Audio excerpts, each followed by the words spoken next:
We had a little action since we've done our last show. Since yesterday? Yeah.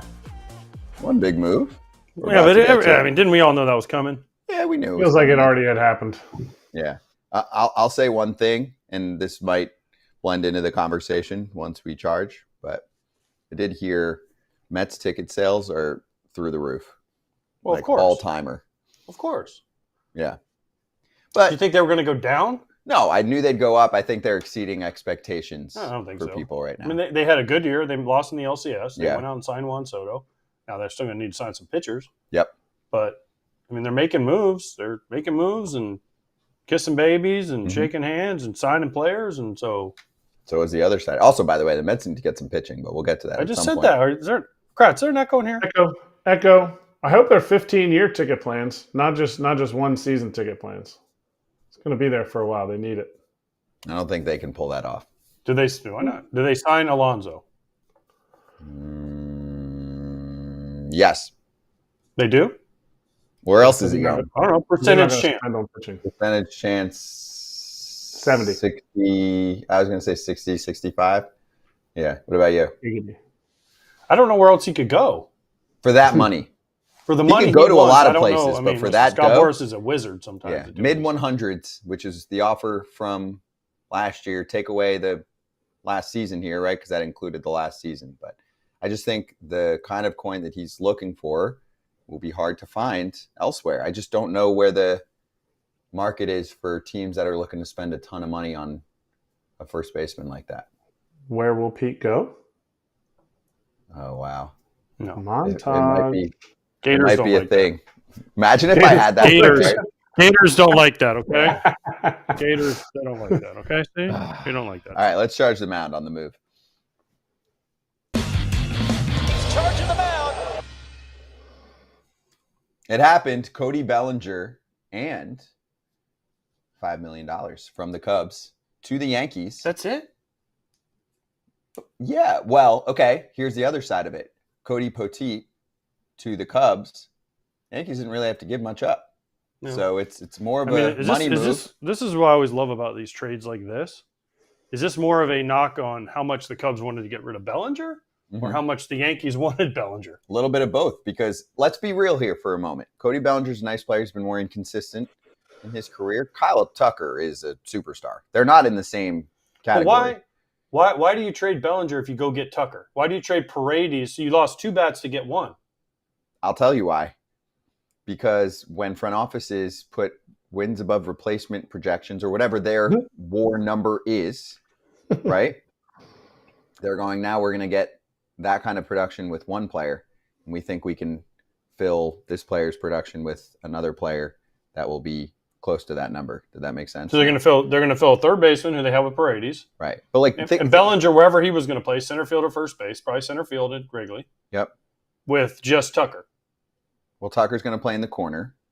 Pete Crow Armstrong's going to play in the outfield. The thing with the Cubs position players is that if they're going to pay top dollar for a guy, they've already got a bunch of players locked into deals. If they can trade someone like Cody, they're going to do it because their win projection number is not great for him. He's one of those guys that can produce a 5 or a 2, and they're like, we want Kyle Tucker, who we feel like is going to produce an 8 to 10 WAR number if he's on the field. I'm just telling you the way that these front offices There's also an old saying, don't make 2 positions worse to make one better. Sure, but I think they're going, okay, if Paredes gets replaced by Matt Shaw and we think that he's going to be an instant hit, then we're not losing much there. And there are a lot of position players coming. So okay, it's just an interesting I get what you're thought. saying. I mean, they subtracted, but Paredes didn't do much for them. And Tucker Kratz is in my mind, massive upgrade over Bellinger. No doubt. I mean, he's easily the best available upgrade they could have had. But my thing is, where's their time machine? Like, why on earth did they sign him back to the contract that they did last year at this time? Well, not this time, later on. Like, this isn't like this has been a contract, wow, we got to get rid of him for the last 2 years of his contract. They just signed this last year. Like, is this like Jed Hoyer maybe put himself on a chopping block because he's like, dang it, I made that mistake? Or did ownership actually contribute to this and Jed Hoyer's cleaning up the mess? Wait, hold on a second. What's the mess? They got rid of the contract for nothing. But I'm saying, did they not want it? They thought Why do you he was sign gonna somebody opt if you don't out want the after contract? this year. Because the 2024 version of Cody was not the 2023 version of Cody. Wasn't the same You player. didn't know that? We all talked about that. The whole league didn't dip into it. Cody Bellinger is one of the most unpredictable players in our sport for the last 7 to 8 years. So why did you sign him to a contract? Because he was coming off a great $32 million year and you don't know what to expect. Do you remember what he was going for? Do we have the Mike Petriello tweet? This is a good way to put it. I like this. I like that we're getting into it here. Mike goes, 1 year ago, what if Bellinger gets $250 million? And remember, he signed for, what was the final number for him when he signed last offseason? It wasn't even $100 million. No, it was like 90. No, all these opt-outs. Yeah, 90 something. So most people look, they were like, damn, that's all he got? And then today, what if you have to kick in money to move him for Cody Poteet? He's just a very volatile baseball player, which is fine. But the Cubs were done with taking the Cubs just wanted to get rid of the money. Yeah. They were like, he's not worth the money. We're out of here. I would have been pissed if it's Paredes gone and Bellinger's gone and they're trading Sayad and then we're like, what are we doing? But they brought in Kyle Tucker. I just want to make sure that part's still in there. Who plays? So Pete Crow Armstrong's going to play center. Mm-hmm. Tucker's going to play right. Haps in left, and Suzuki's your DH. Bingo. Okay. Has to. Suzuki had tremendous numbers. If somebody could have picked up great. Suzuki, I just don't want him in the outfield. Let's be honest here, though. I'm going to say this, and Cubs could have kept him. But the point is, they're cheap. That's the point. The point is, thank you. That's the point. They don't want to spend money. Why couldn't they have kept him one more year? They just brought in Kyle Tucker. So what? What's Kyle Tucker going to make? What does that matter?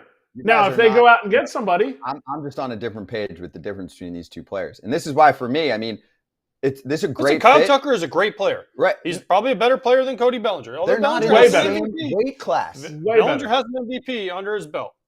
No. Kyle Tucker, way better player. I agree with that. But what AJ said was they could have kept him. They could have kept Cody Bellinger.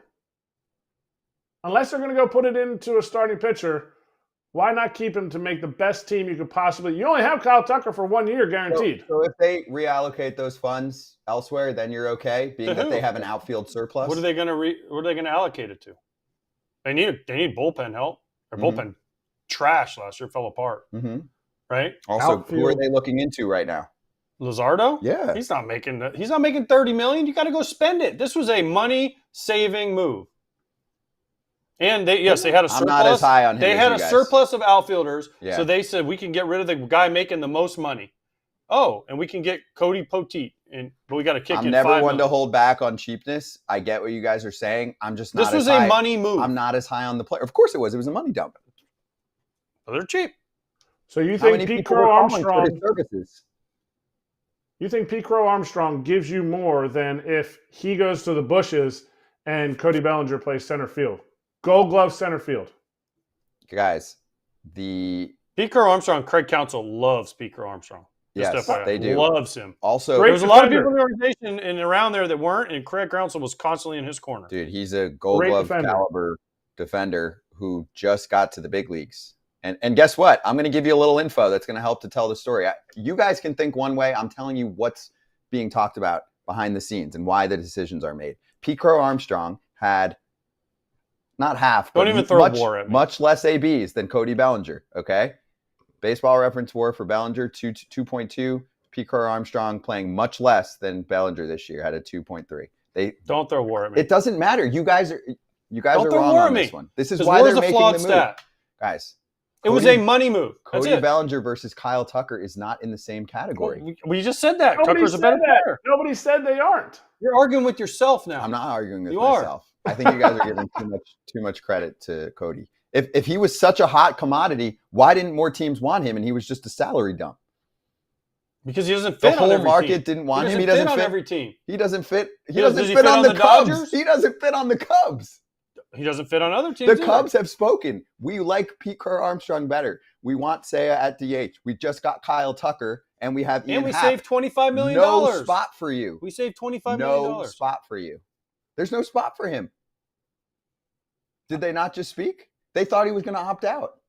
What do you think? think? Hard no on way, Cody? no chance. They knew he wasn't opting out after the year he had this year. Guys, he opted out last year, and they paid him. High on him. Why did they pay him then? Like what Kratz said. 2 years ago, he was a much better player than what he just put together last year. And the big debate was, is this the new Cody? Is he at this level, right? He adjusted, his batting average, on base percentage were much improved based on the hitting adjustments that he made, right? Less swing and miss in his game. People were like, but also a lot less hard hit. He's a very complicated player. And I think they had an opportunity where the Yankees were going to take on the money. I don't know. There it was. Thank you. You finally said it. Nobody else. You finally said it. Thank you. I said it the whole time. Money dump. No one else was calling for him, that the Yankees were able to give up not much to get him. Oh, is Cody? I don't even know much about Cody Poteet. Scott? Not much to know. Nice depth piece on the pitching staff. He's done really well. Blue Jays were interested. Correct. 2 teams interested. And the Blue Jays weren't interested enough to get the deal done.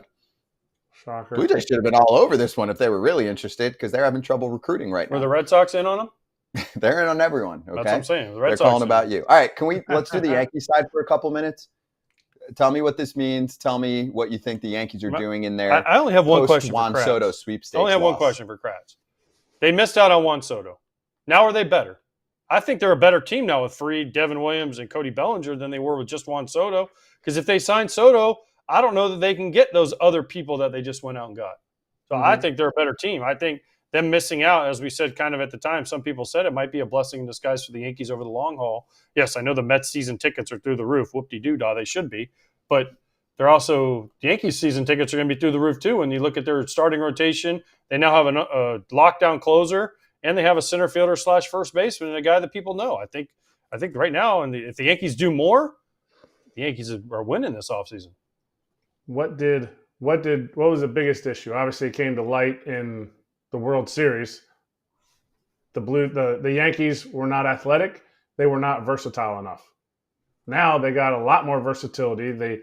They put their athleticism out there with Cody. I know he only had, I think, 9 stolen bases or something last year, but he can play different positions at a Gold Glove level. Juan can't do that. They're going to miss his bat. Nobody can deny the fact that they're going to miss what Juan Soto brought to that team. He helped Aaron Judge win an MVP, hitting behind him the whole year, right? Anyway, then you add to your rotation. To me, I agree with you, AJ. They are better off without Juan, and they're way more flexible now. Okay, let's show Jim Bowden's tweet. He said, since losing Soto, Yankees have signed Fried, Williams, traded for Bellinger. Next on the agenda is first base. Christian Walker, Paul Goldschmidt, Carlos Santana, all possibilities. I can argue this is a better team already than last year. First of all, there's a big difference between those 3 first basemen, so we'll see what happens there. I also think they could be involved in the trade market for a first baseman. There's quite a few that are available. But on top of all of that, I'm on the other side here. I think this loss is going to hurt. Soto? Yes. Loss is going to hurt. I'm just going to say Griffey. Griffey, when he went to the Reds, they won 116 games the next year with him and A-Rod gone. Just saying. The Mariners did. Yeah. Just saying the Mariners did. Yeah. Just throwing it out there. Yankees have a nice team. I would rather have had Soto. With everything that goes with it, what if it diminishes Judge's career by 1.5 years because he's got to roam center field? You're not moving Soto out of right yet. Everyone's like, oh, it might be a DH by 31. Like, I think Soto's going to be fine. He's going to play completely average in right field for more than just 3 or 4 years. But now you're able to get Judgy off of center field, which improves him. To me, I think the longevity of not having signed him is going to be big. Obviously, it depends on what offense they plug into first base, too, because they didn't get anything from it last year. Judge and Soto in the corners, Martian in center field. Ken Rosenthal wrote about it in his notes article last night. He said they might like him better in center field than they do in left. Judge? But he's more comfortable there. No, Judge has to be in the corner. Oh. Martian. Jason. Oh, I got a signed Martian card last night. Does anybody want to buy it? Derek? Paging Derek. Oh, you got a signed Jason Dominguez card? Mm-hmm. How'd that actually? That's got Paging Derek Levandowski. But anyway, he's going to be in AAA, but don't worry about it. He's going to be in AAA playing, so that'd be a nice AAA card for you. Because they just who's playing left field for the Yankees? Trent Grisham. No chance, bro. You're crazier than Scott. Wait, guys. You're crazier than Scott. Jason Dominguez on the team starting next year. Dominguez, Judge, Bellinger. Yeah, I know. And there's a chance, like And I mentioned, that Dominguez Christian plays some Walker center. and or Goldschmidt and or Pete Alonso at first base, and you go and you rage. Let's go, boys. Okay. And you fire Bregman. Or if they don't get any of those guys, they can move Cody to first base and let Jason play center. And then who's playing left? No chance. Don't even say it. Don't even say it. John Birdie. Yeah, okay, thank you. That's the better option. The other one you said. Oswaldo Cabrera. Okay, another better option than There's the one plenty you said. of free agents on the market. But anyway, wow. Alex I Verdugo. didn't know I'd be on such a different page from both of you guys on all of this. Kevin Pillar. Ooh, making that comeback. So you guys feel like the Yankees are a powerhouse heading into next year? Find me a better team in the American League right now. Okay. With the rosters today, December 18th, find me a Best better team in the American League League. than what the Yankees have put together. Even without, we don't even know some positions yet. Right. They still have positions. They still have work to do. But Yeah. find me a better team right now. If you go rotation, bullpen, lineup. Yeah, because I usually go with my classic answer Houston? of the Astros, but the Tucker loss certainly stings. Tucker lost. No, maybe no Bregman. Yeah. Maybe no Fromber. Mm-hmm. Maybe no Presley. Okay. I don't know. It's a good team. It's a good team. We'll see what happens. All right. When we swing back, we're going to get set up with Farhan Zaidi, former president of baseball ops for the Giants. Also before that, part of the Dodgers front office. If you want more on the Bellinger signing, there's two things, or the trade, sorry. There's two things that you can do. Number one, you can check out Pinstripe Territory, part of the Foul Territory Network. Also, Derek is going to join us later on the show. Hopefully he wears that hat. Yeah.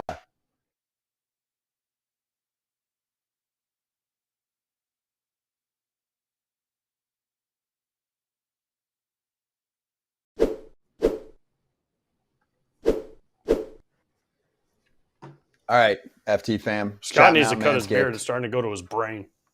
He needs to use Manscaped to It trim looks the good beard. right now, though. Huh? It's pretty tight right now. I know, but you need to maybe It's cut tight. it all off. Pretty good. Tight. Yeah. Yeah. Good shaped. Yeah. Thank you. Anyway, you should check out the Chairman Pro. Kratz, what's your favorite part about the modern shaver that Manscaped puts together?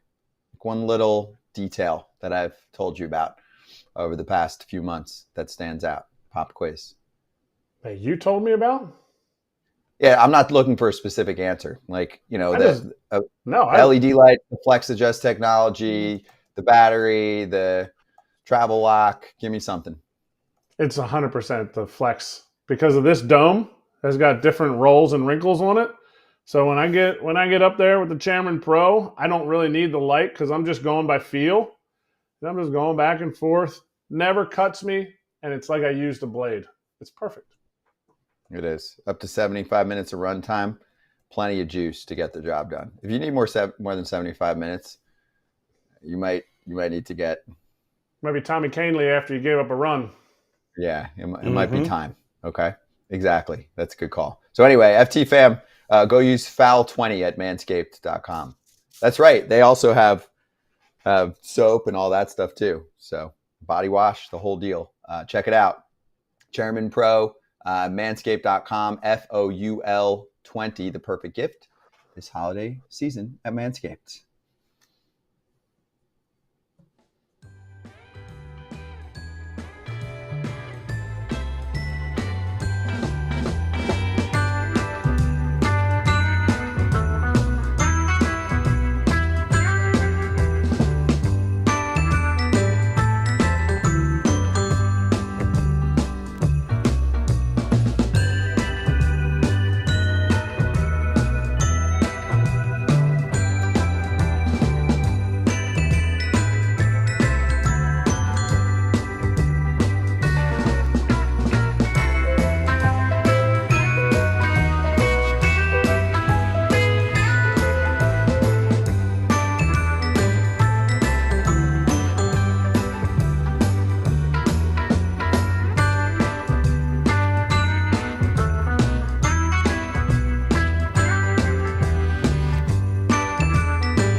back on FT. Farhan Zaidi is joining us right now, former president of baseball ops for the San Francisco Giants. Before that, with the Dodgers as their GM. Farhan, happy holidays to you. Thank you for joining us. And as you say hello to us, just wanted to know if your stress levels, at least this holiday season, might be a little more normalized. And the family's like, all right, we got full Farhan at the table.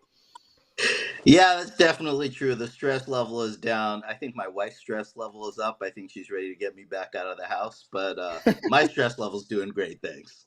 Wait, what's the closest? Is your fantasy football game better? It's going okay. I mean, I'm in the Giants office league, made the semifinals. I've been grinding along. So, yeah, it's doing okay. Yeah, I had a couple of down years, so I probably have more time on my hands now to lock that. You're elite. He's elite. For anybody who doesn't know, Farhan Zaidi is elite fantasy football player. But when you got hired by the Giants, you had too much to do. So clearly, you couldn't be getting those guys off the waiver wires. That's exactly right. I was in Brandon Crawford's league for a couple of years and got booted out for finishing too low, if you can believe that. So I'm back on my game now. Back on my fantasy game. Nice. What's the late? I want to know what's the latest you've ever done a deal around the holidays, Christmas, whatever one, New Year's. Like, if you ever got a call on like December 24th and someone's like, it's almost Christmas or it's almost New Year's, December 31st. And you're like, I'm out of the club, but I can't be making this trade right now.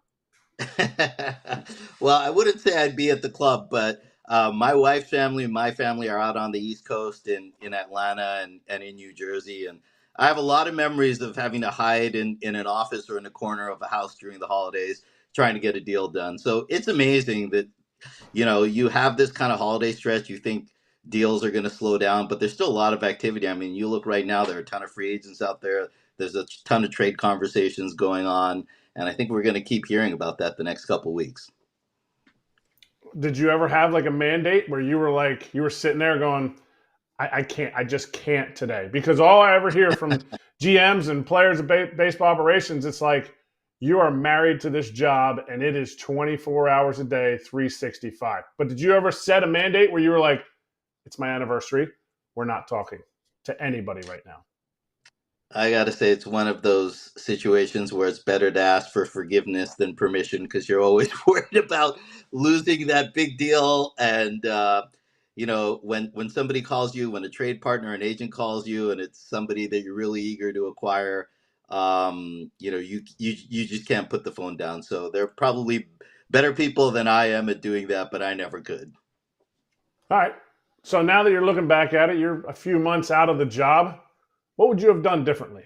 What would you have done differently, knowing what you know now, but then also learning, from where you were when you came over from the Dodgers to the Giants?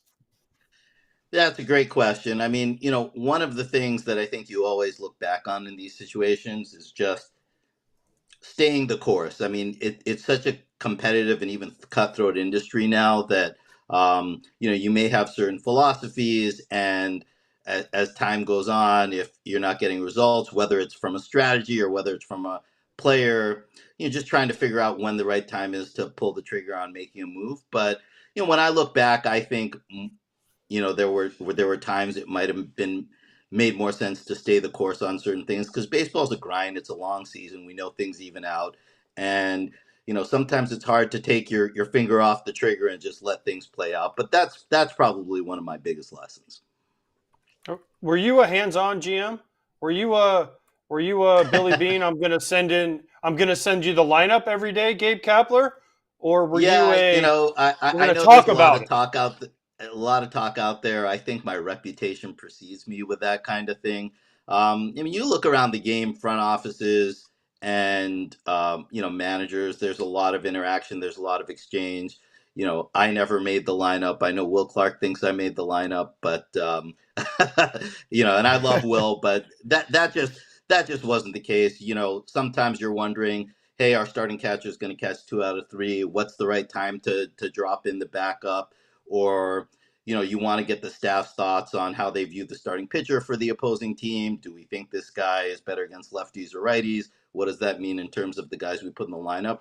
But I viewed it all as a conversation. I never said, this guy's got to play. I think when you take a step back, you might say, hey, we're bringing this young player up. We want to give him some playing time. So general things like that. But, on a day-to-day basis, we definitely had conversations about the lineup, but, there was never the handing over of a slip that had the guys 1-9. I think that's a real misconception. I know being there in 2019, I could see for that month I was there that you had a lot of different people making and helping with decisions. I felt like you delegated that really well in that short amount of time I was there. Why do you think in 21 the model didn't continue to repeat itself? 107 wins, or am I docking you one? Was it 108? No, I think it was 107 on the dot, so you nailed it. It's a really good question. Obviously in 2021 we used a platoon heavy approach, and I've heard you guys talking about that on a couple of other shows. I'll say a couple of things about that. One is when I first got to the Giants, when I met with the ownership group, one of the things I said is I would love us to be the New England Patriots or San Antonio Spurs of Major League Baseball. Those organizations in other sports have such amazing cultures. They're all about putting the team above the individual. And, I have so much respect and belief in that kind of culture in an organization. And to me, when you talk about something like platooning or even pinch hitting, there's a certain selflessness to that when it works, it really builds the culture. And so to me, this is not an X's and O's numbers spreadsheet thing. This is about passing the baton. This is about, being a team collectively. And in 2021, we really captured that, and, it worked really effectively. And one of the things that I always remember is talking to other GMs or other managers. They'd be like, man, I hate playing you guys because when you get late in the game, it seems like you guys always have an answer and a way to get the matchup. When that doesn't work, it's kind of a house of cards. It's a really fragile thing because, every individual, every player is a competitor. They want that at bat. They want the start. And when the results aren't there, everybody feels like they're the answer. I mean, that's what makes a competitive professional athlete. So I think we saw some of that. Look, at the end of the day, there's a talent thing. It's always about talent in the end. In 2021, that was Buster's last year. We got great years from Brandon Belt and Brandon Crawford, and then those guys got banged up the next year. So there was some of that, but I also think, the system we had in place, it can be a little fragile, and when you don't get the results, it can fall apart. Okay. So let me continue kind of down this road because I have asked this question a million times. If you guys could have signed the big free agent, I know you tried Correa and Judge, Arson. You guys signed Arson Judge. Yeah, they did. So congratulations. Forgot to mention, congratulations on Arson. But if you guys would have done that and could have done that, do you think that would have changed your philosophy a little bit? If you could have signed one or two of the bigger stars, I know Posey left and you weren't platooning Posey with anybody, right? But if you could have signed Aaron Judge or Carlos Correa and brought them in, what? Bryce Harper, any of the guys that the Giants were rumored to be in on, do you think that would have changed your philosophy at all? Because when you have a star player like that, you ain't platooning Bryce Harper, Aaron Judge, Carlos Correa. Absolutely. I mean, when you think about it, you look around the game and, teams have basically 4-man benches, really 3-man benches when you count the backup catcher. Every team in baseball has 1, 2, or 3 platoons. That's just a fact. It's a question of how you're using your benches, but everybody uses it for at least 1 platoon, sometimes 2 or 3. And, you look at the Dodgers. The Dodgers are actually a very platoon-heavy team. But to your point, AJ, they've got Ohtani and Betts and Freeman who are in the top 3 spots of the lineup every day. So I think when you don't have that star player that you can anchor things around, it just gets noisier. The platooning thing becomes a bigger story because, maybe you're platooning, at the top of the lineup or the middle of the lineup instead of the bottom of the lineup where people seem more okay with it. So I do think, having a core of everyday players, 4, 5, 6, everyday players, and then platooning sort of with the complementary parts of your roster, that's very workable. And that was one of the really shortfalls that we had, is not being able to sign one of those star players that you mentioned. And it put a lot of focus and attention on the fact that even our frontline guys we were using in matchups at times. Okay, why then? Why'd you miss out on these guys? Because I played in San Francisco. It's a great place. Fan base is strong. Even if they like you or dislike you, they let you know. They came out to every game. Tough ballpark.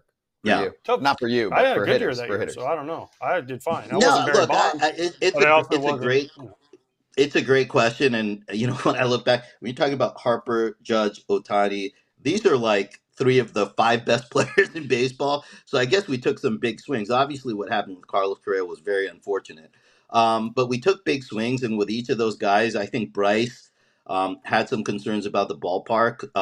That can happen at times when you're trying to sign a position player. Not always, but it's something that position players have some concerns with.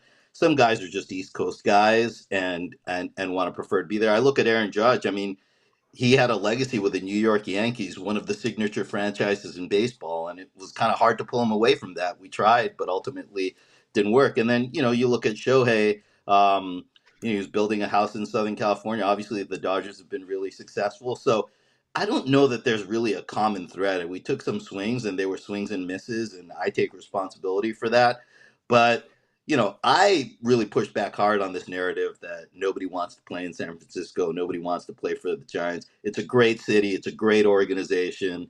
I have been so happy in my time in San Francisco, and I wish the organization the best. And I know that they're going to continue to be able to attract players. And, Willie Adames a couple weeks ago is just the last example of that. Take us into that room. Take us into the room when Judge and you and ownership and other front office coaches at the time are talking to him, because we just got done seeing the Juan Soto thing. But take us into that room and, like, do you sit there and you go, man, this guy really, like you said, he's got a legacy in New York. Are we just bidding up the Yankees here? Like, is this really worth it because I don't know? Or do you have to be 100% plowing ahead all in? Yeah, you definitely are looking for signals. Guys say things. Sometimes an agent or player says something in passing, and you just put so much weight on it. You're like, oh man, that means we're out on this one, or that's a really good sign. Sometimes I think we get a little crazy with those things. But when I look at the Aaron Judge situation and meeting with him. And I don't want to talk about any one specific player. That's not fair to them. But I think in general, and you guys I'm sure can relate to this, I think fans sometimes think that players have this predetermined notion of where they want to go or what they want to do. But the reality is, it's like for all of us, when we have life decisions, you can go back and forth on them. You might wake up one morning and say, hey, I want to stick with the team that I've been with. I have a lot of loyalty to them, and it's been great here. And there might be other days you wake up and you say, man, I'm sick of this place. I get booed here, and people don't appreciate me here, and it's time for a new beginning. So I have really noticed that in some of these free agent pursuits, whether it's a superstar or not. Players have to think through things, and they might think one thing one day and another thing the other, and you just have to stay persistent in your pursuit and hope it winds up in your favor. But I just think in some of those cases that we talked about, the players themselves went back and forth on whether we were in the lead or not. Hey, Farhan, I wanted to ask you about Matt Chapman's situation. There were also I feel like this is the time to clear some stuff up. Like, what happened at the finish line there? There was all kinds of articles. Who got the deal done? All of that. Can you give us any insight there? Yeah, absolutely. The whole negotiation happened over the course of 2 weeks. We started in mid-August. I think we had the press conference for him the first few days of September. I've done a lot of deals with Scott Boras, for better or worse. I have a lot of respect for Scott, but you look at Jung-Hoo Lee, Michael Conforto, Sean Manaea. I'm sure I'm forgetting some other guys there, but done a lot of business with Scott. I mean, even the Carlos Correa deal I negotiated with him. So, we were making a lot of progress. I thought we were in the red zone. Maybe we were even at the 5-yard line. We had already offered him a 6-year, $150 million deal. And then he wound up having a meeting with Buster. I think, for me, having Buster was a huge asset just because of the respect that players have for him. And, sometimes players want to talk to other players about things. What's it like to play here? How can we, tie the knot on this? And I totally respected that. I loved working together with Buster.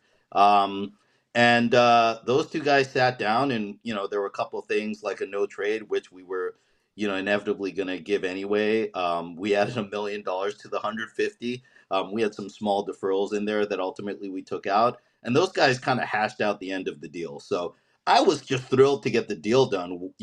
These things always happen in collaboration and teamwork, whether it's the owner, whether it's somebody in a position like Buster, or whether it's the head of baseball operations. I mean, even Bob Melvin was involved in it because of his relationship with Matt. So I never viewed myself as being out of the loop, or that I'd ceded negotiations. Every conversation with Scott Boras on behalf of the Giants I had.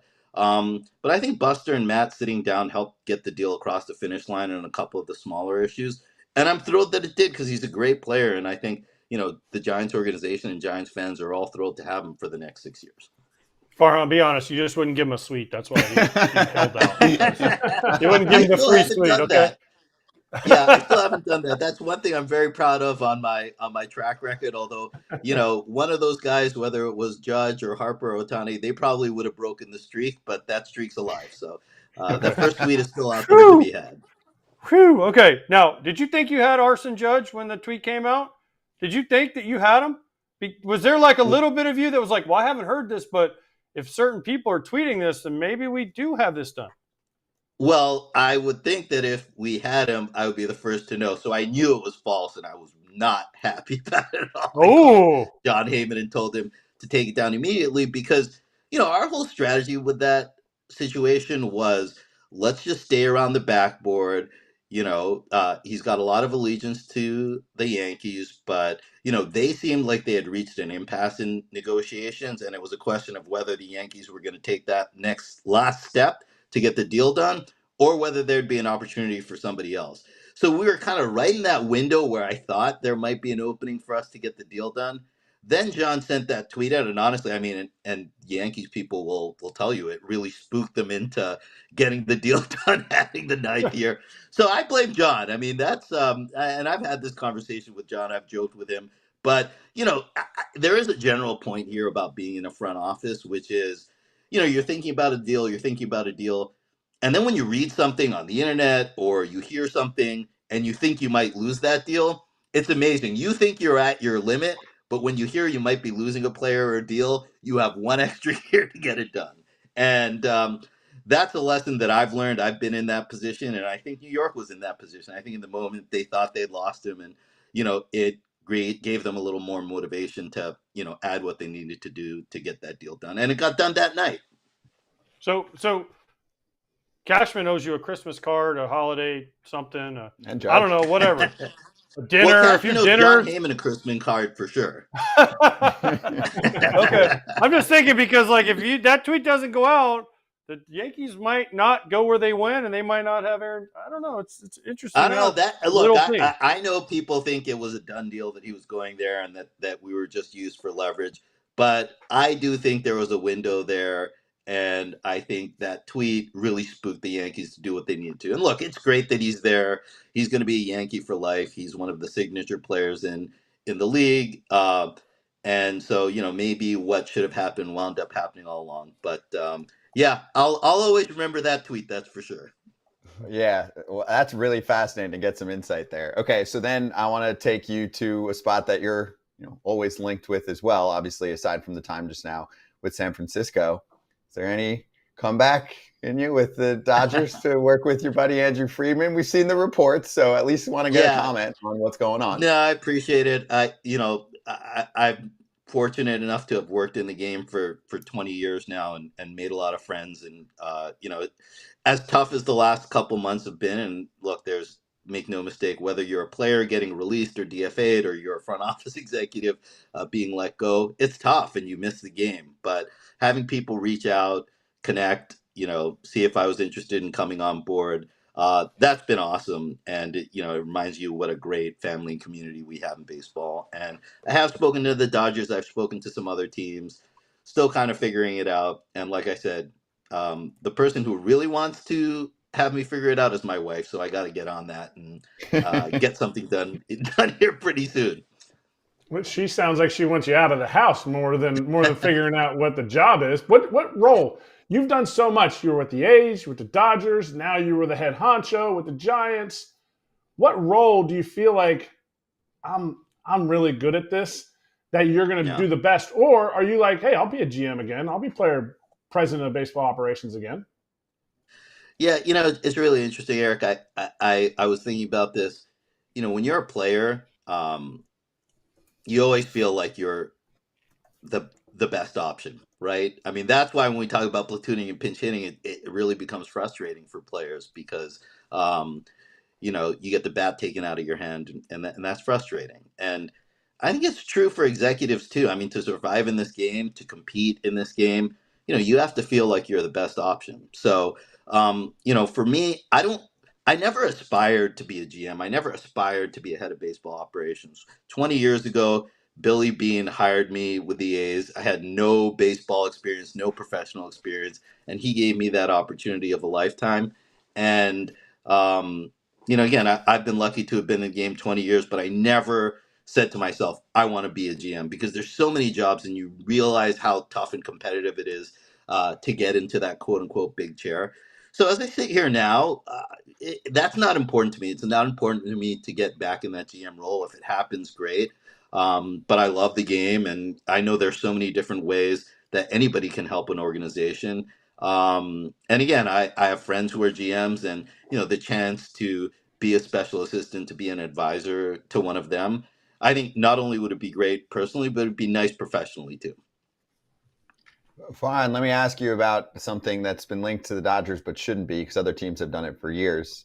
Deferred money. What's your take on it? And obviously you're a super smart dude. Can you help explain to some people that it's okay? And I know there's a lot of people that are really angry about how it's worked, and I think some of that might just have to do with big market teams getting players, but just wanted your perspective on how it plays out right now and if there should be any changes to it in your mind. Yeah, I don't really think so. I mean, obviously, the Otani deal was at a completely different level. Most of the deals that the Dodgers do, I feel like it's just a lever to get a deal done. I mean, it's really tough to negotiate a deal. You have both parties. Both parties have notions of what's fair. So you really want every lever at your disposal to find common ground. Performance bonuses are an example of that. Signing bonuses are an example of that. It's not just years and dollars, but there are other ways that you may try to bridge the gap. And, to the Dodgers' credit, they have used, this notion of deferral to bridge that gap. I mean, they may be at 30 and a player wants 40, and they say, hey, how about if we structure a deal with some deferrals where you get the money later, but you get your number? And so I don't really see an issue with that. Does MLB need to put some more rules and regulations in place on the quantity of those deferrals? I don't really think so. But if people feel like it makes sense, then I think MLB will look at it. But to your point, it doesn't affect your competitive balance tax number. Those are calculated and, take into account deferrals. So there isn't, some kind of, game that you can play with deferrals, other than it's just another way to get deals done. And, I give the Dodgers credit that they've been able to use that to their advantage. Okay, I have to ask, because we have an argument on here all the time. Who would you have paid more for, Shohei Ohtani or Juan Soto? It's a really tough one. I mean, I'm gonna have Remember, to the go Dodgers. The Dodgers are calling, so you better say. Yeah, but age matters too. Age matters. Understood. If they were the same free agent, let's say this: if they were in the same free agent class, not separate free agent classes, and you were still with the Giants, and the Giants ownership said you have this much money to go spend on one of them. Maybe that's a better way to put it. But they're different ages. You're saying when Ohtani was like 30, Ohtani was what, 29, and Soto was 26. And they said, Farhan, you have a blank check to write to one of these guys. Who are you signing? I would sign Shohei, but you're really talking about options 1A and 1B. I think with Shohei... Oh, that's such a cop-out. No, he said Shohei. I know, he said Shohei. Hey, the Dodgers tried to sign Juan Soto too, so I'm not really picking sides here. I mean, look, Juan got a bigger deal, so, more power to him. And I think the fact that he was a free agent at 25-year-old still kind of blows your mind. I thought negotiations there would start. I looked at Judge's AAV of 40. and you figure he was 5 years younger. So 14 times 40, 14 for 560 was like just to get in the door. You had to start there, and obviously it went up another $200 million from there. But I Well, mean, both great players. You're going to get me in trouble making me choose, but I think just the that's two-way the point. aspect of Shohei, which I hope we get to see this year, it's just a one-of-a-kind thing. Well, you mentioned the Dodgers. They try to sign everybody. What was it like? You had to compete against them. In the 1 year you guys did it, and then you obviously lost in the postseason. But Right. what was it like every year? You're going into this and you're saying, man, we're the big bad Giants. We have a lot of money. We can go get guys. And then you have the Dodgers that are on a completely different level of, yeah, you guys are like the little kids down here, Giants. We're the Dodgers. So that had to put a little pressure on you in the organization, right? To try to play in the margins and find small advantages, which led, it seems like, to the platoon stuff and some of the different things you guys did, right? But, I mean, was it the Dodgers and the pressure that they put on? And listen, the Dodgers and Giants, they don't really get along very well, so. Yeah, look, that was part of the strategy early on. I mean, when I came to the Giants, the team had been 50 games under 500 in the 2 years before I arrived. It was an aging roster. We had a big payroll. We didn't have a great farm system. So, and we weren't going to rebuild. I mean, that's just not something you do in San Francisco. So the question was, how do we compete as quickly as possible? And one of the things that I would say at the time is we can't out-Dodger the Dodgers. They've got this head start on us, and maybe we can build the talent base to compete with them, which I think the organization has done over the last few years, or at least has moved in that direction.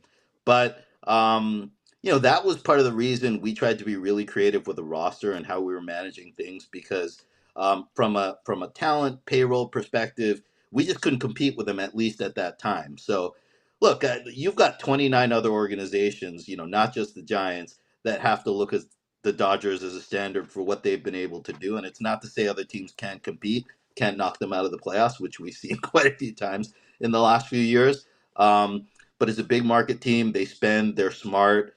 They do great with free agents. And I do think, LA, you have an advantage there. It's somewhere guys want to play. And they use that advantage to the maximum when they're able to bring star players in. So I think it's a fair point. And that's one of the things that I think created even more of a microscope on us getting quote unquote star players to be able to compete with, Betts and Freeman and Ohtani. And that, made that narrative an even bigger story.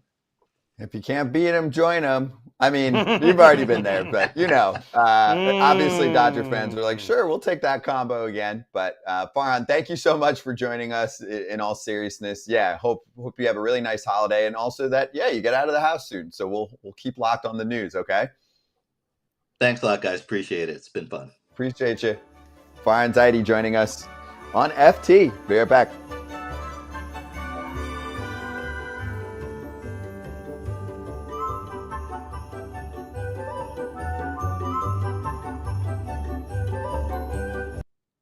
It's a live show, so when we get news, we deliver it pretty quickly. He was great, by the way. Farhan was great. He was great. So, all the people in the chat that are blowing him up, saying this and that about him, he did the best he could with what he was given. He tried, and I'm not a Giants fan, right? But he did the best he could with what he was given, and you know what I go get another job in baseball. That's right, and you know what I care about when we bring on a guest, you just get the inside word. Yeah, that's what he was honest with us. I want. Like going over the Judge, Ohtani, Harper kind of pursuit and all of that stuff's gold for me. I'm just always curious about how those conversations are going. So props on that front. While we have a minute, the Chicago White Sox have signed Bryce Wilson on a 1-year, $1.05 million Wait, wasn't he with contract. The White Sox Ken last Rosenthal year? Breaking the story. No, that was Steven Wilson. No. Yeah, that was too many Wilsons. Stevie. Yeah. Bulk guy. Right. Bryce has bopped around a little bit. Atlanta, little Pittsburgh, Milwaukee last year. Can fill some innings for you. But the 05, that probably got it done, right, Kratz? 1.05. I think the first part of the contract got it done. Major league contract. Or else you're looking at minor league with a major league invite. He's a bulk guy. He was the bulk guy. Did well for the Brewers. Hopefully Chris Getz and team up there, Will Venable and team can get it done.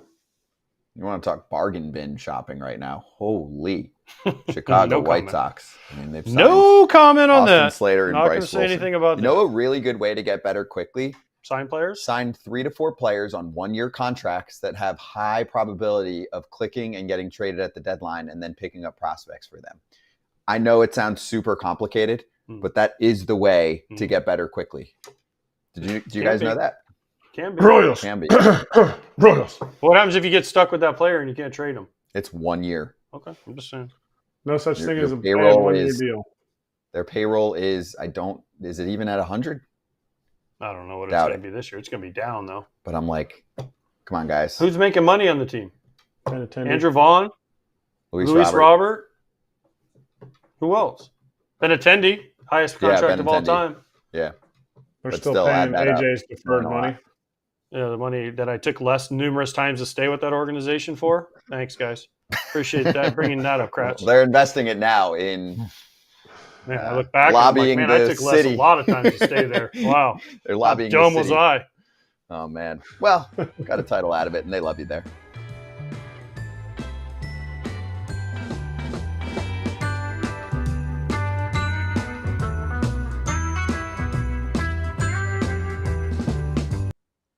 Here we go. Derek with the foul territory cap, pinstripe territory host, the big man, also really shining yesterday. Derek, great to have you on because you had been talking about Cody Bellinger before it was cool to talk about Cody Bellinger to the Yankees. So what'd you think about it? Well, Cody Bellinger has been linked to the Yankees for a couple of years now. And I think it's a good fit. I mean, I'm glad to see that the Yankees have decided to get more athletic. They've recognized that their athleticism, their defense was an issue. And I'm glad to see that they're not getting back into that problematic area where they're too right-handed. You know, a couple of years ago, if Juan Soto had been a Yankee and he had signed with the Mets, the Yankees would have gone out and signed Pete Alonso the next day. But I'm glad to see that they're seeing that lefties are very important at Yankee Stadium finally. Oh, yeah, but I miss those days, don't you? The Red Sox signed Manny, the Yankees go get A-Rod. You know, it was back and forth. It was battles. Pete in pinstripes would be epic. So what do you want? What do you want next?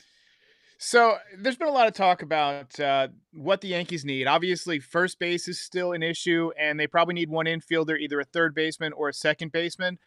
I'm not in love with any of the available first base free agents. I think Pete Alonso is too much of a power guy, not enough of a baseball generalist in terms of base running and in terms of defense.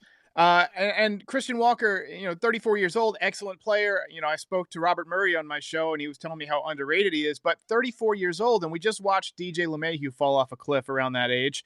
So my guy is Nathaniel Lowe. There was a article by Matthew Postins, I believe, who covers the Rangers for SI, and he was suggesting that there's a lot of reasons that the Rangers could deal Nathaniel Lowe, and if that happens, I think he'd be a great fit for the Yankees. A solid contact guy, good defender. He's got a little bit of pop. He hit 300 a couple of years ago, but he's not a guy who sacrifices his swing for power. He can use the whole field. If he's available, I think you got to move some pieces to get him.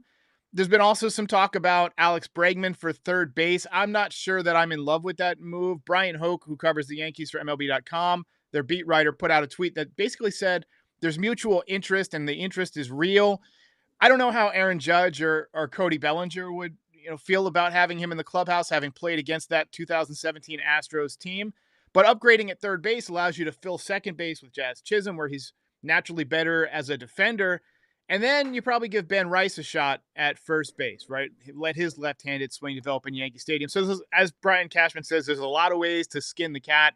I was chatting with Cameron Maben on X, and he was basically saying about the Bregman thing that, he played for that Astros team too, and Cashman still brought him in. So, maybe it can happen. We'll see. Who's untouchable? Because now the Yankees are talking, trades. Oh, wow, we're going to trade to go upgrade here.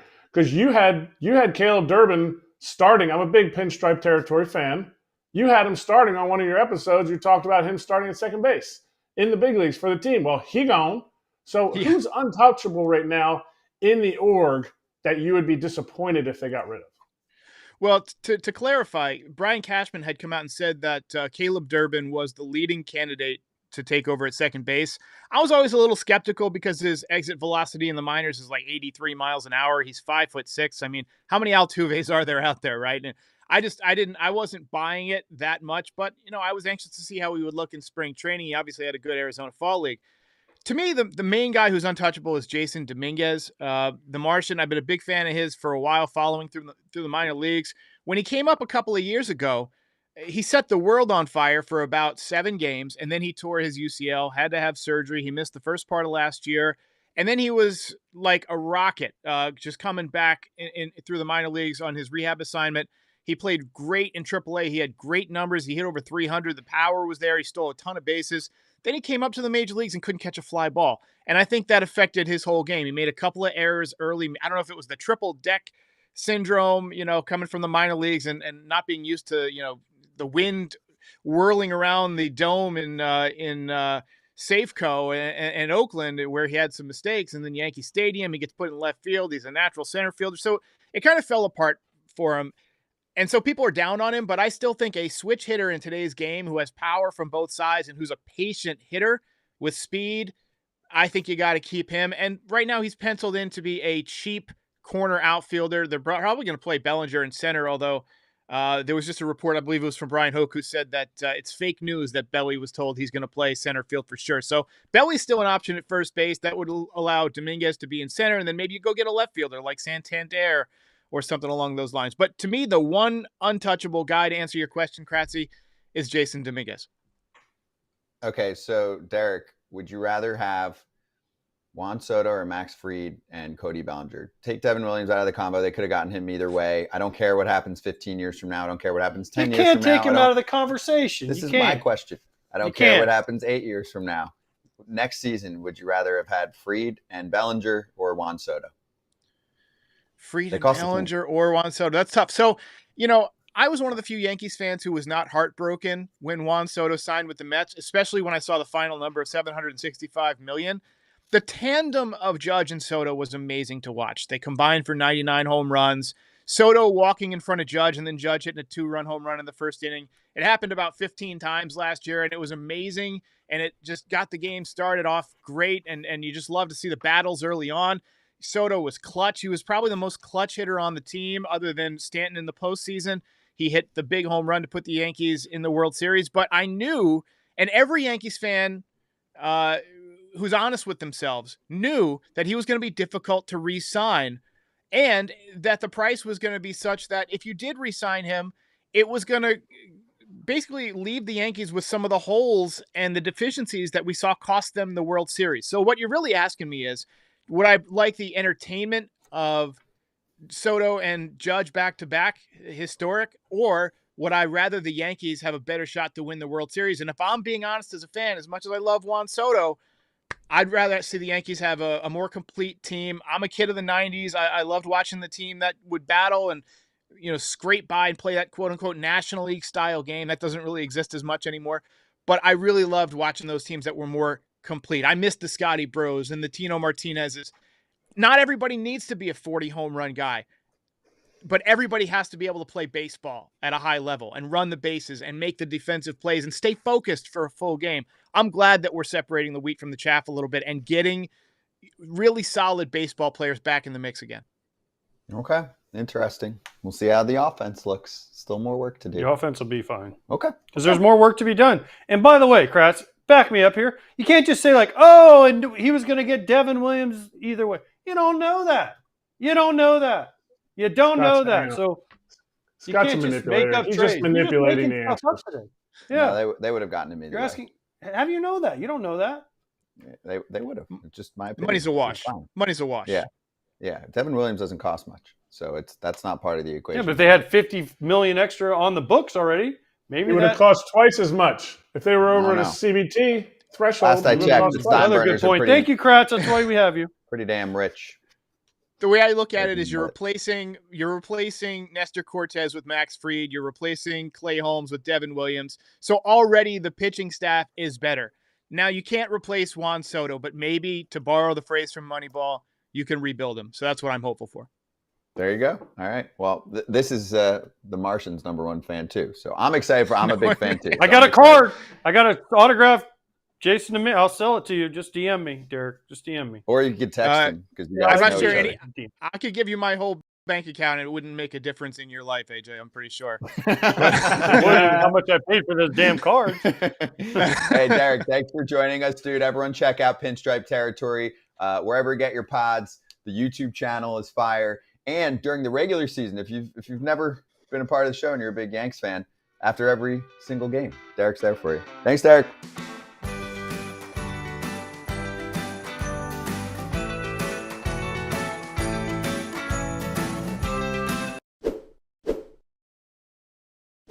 To Cornbread, America's #1 organic hemp brand.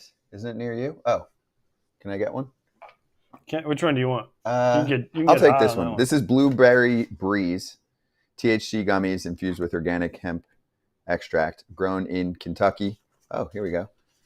You can check out the website right there. Obviously, if you're unaware of what CBD can bring to the table, it's the first ever USDA organic THC gummy. It is 100% legal. Obviously, we wouldn't be talking about it if that wasn't the case. 21 plus only. They can only ship to every single state besides Idaho. Sorry, Idaho. Anyway, sleep, stress, etc. If you want to look it up and you haven't given it a shot and you're age eligible, then go check it out. And I actually love the logo and the branding. I think it's really cool. Yeah. Cornbread. Yeah. It's nice. Grown in Kentucky. Kratz has been down the CBD train in the past.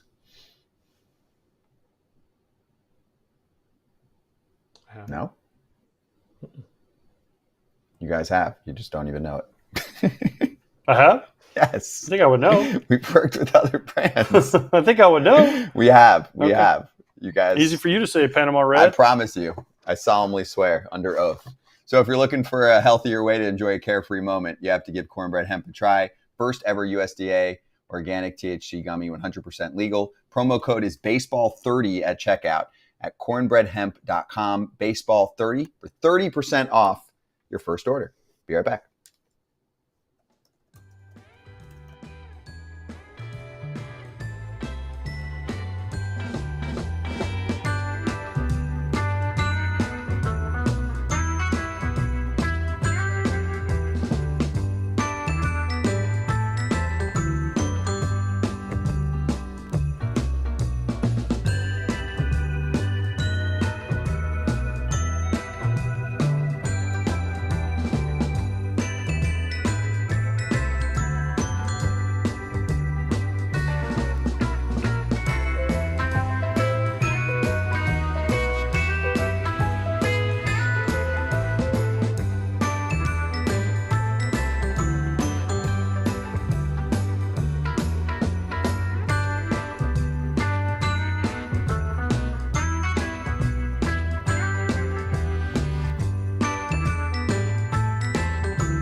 Hot corner. I actually don't want to spend a ton of time on this unless you guys feel otherwise. The league came out with all the reports about the pitching injuries, and I read through it. I spent a lot of time. Are you doing this like make it snappy? Because no, I read like, through everything. This report says nothing other that we didn't already know. Yeah, it's like if you cool guys spent 2 years and doing spin this. and all this stuff causes injuries, and we paid all these people a bunch of money to do all this research, and they're not training people well enough in the minor leagues. Like you said that actually a day or two ago before this report came out, and we talked about it a million times. So help me take one good thing out of this, because honestly, and I read as much as I could read about the report, plus other people putting articles out there. I learned nothing, literally zero, that I hadn't already known, that we haven't already talked about, that hasn't already been put out in books and articles. Tell me something that was different, because I couldn't find something. Nothing. That's what I'm saying. This is Nothing. They wasted all this money to say, hey, spin and throwing hard every pitch hurts your arm quicker. Yeah, Really? No kidding. Like, and also they don't develop guys that throw longer. Well, there was some numbers in this thing that said like the amount of innings or the longer starts have gone way down per start or whatever it is. Like, yeah, we already know that. Like opener / go full throttle the whole time. I mean, yeah, of course it's going to be different. Yeah. I mean, you don't even have guys. The reason they give guys rests is 6 days. Oh, well, the research says they'll be healthier. The research does not back that. Life doesn't back that up. Guys are still getting hurt at a higher rate now when they throw less. So you got to throw more, but at a lower intensity. Yeah, it's funny. I feel like in the past when you cover a topic like that, like, hey, you got to let the guys eat a little more.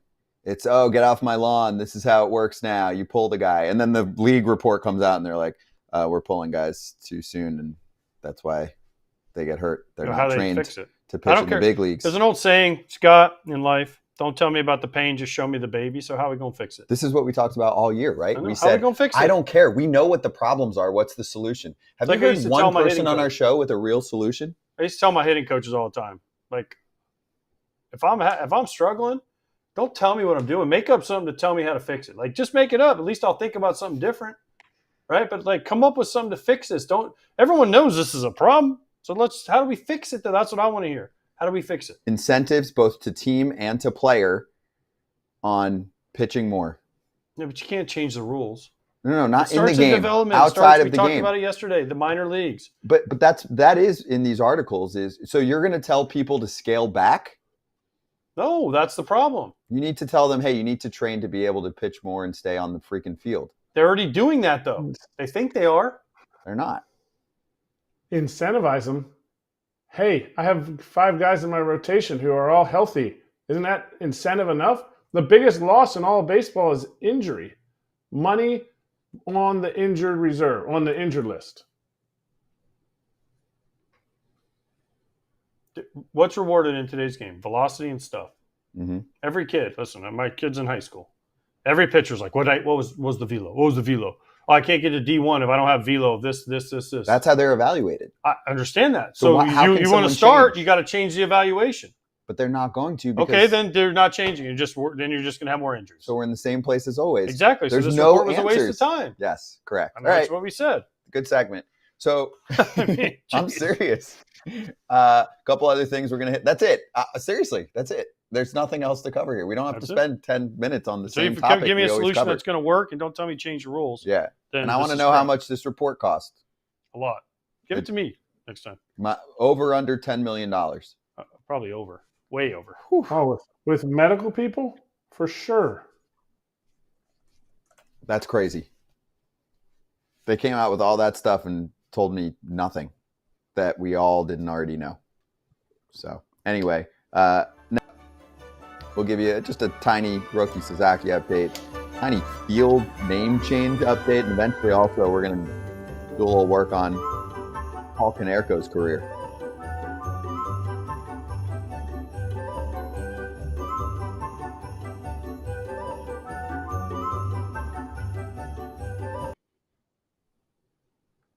Nicholas said, how much left do the Yankees have to spend? What's the AAV of Bellinger with the $5 million from the Cubs?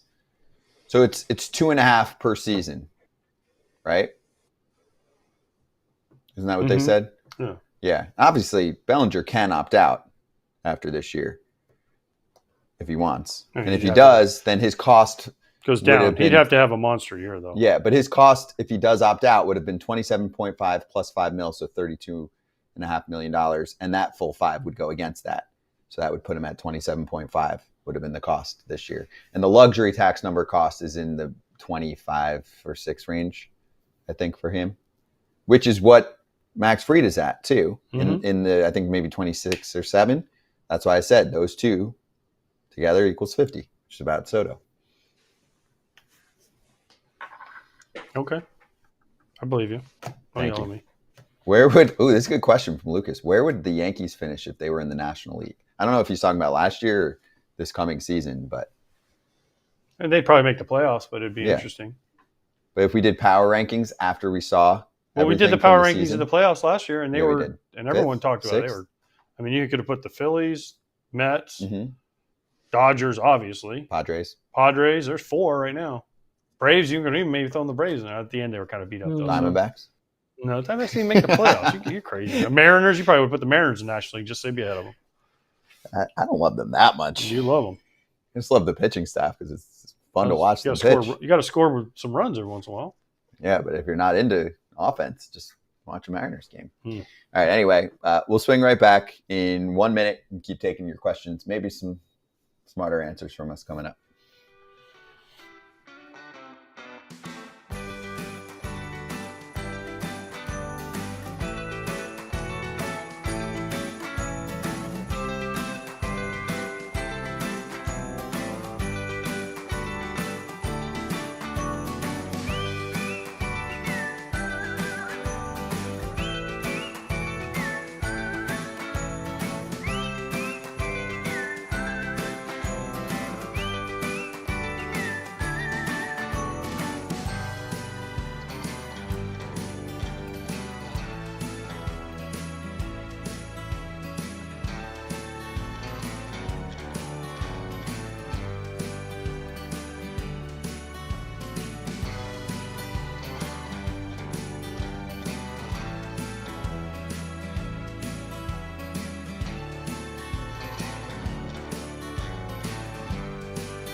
Believe it or not, there is a change to the White Sox home ballpark this year.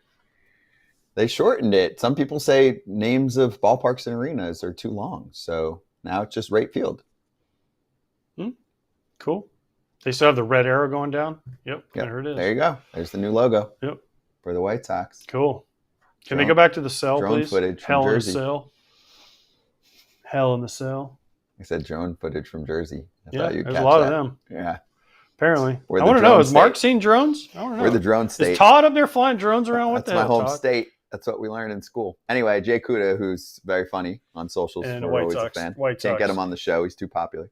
Guaranteed Rate Field. Next year, it's Rate Field 2026 on pace to be Field. That's good. It's kind of like the Washington football team or the Utah hockey team. Just keep it simple. Yep. Field. Welcome to Field. Kratz is making a face. What don't you like? I actually think this is great. I mean, shorten up the name. Cool. You millennials want to shorten everything. Riz, can't say charisma. What's your regs?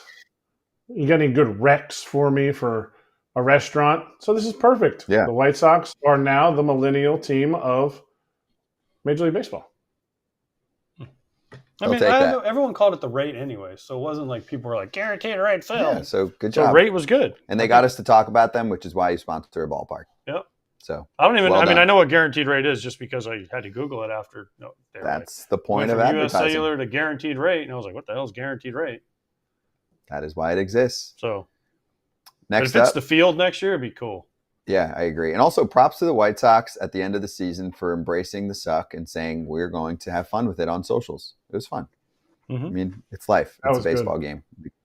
Yeah, let's make fun of it and have a good time. So seriously, they did a good job as an organization with that. The Yankees organization is firing this week. So not employees, but they announced Max Fried officially. He's at the ballpark today. I'm sure they'll have the Cody Bellinger intro at some point soon.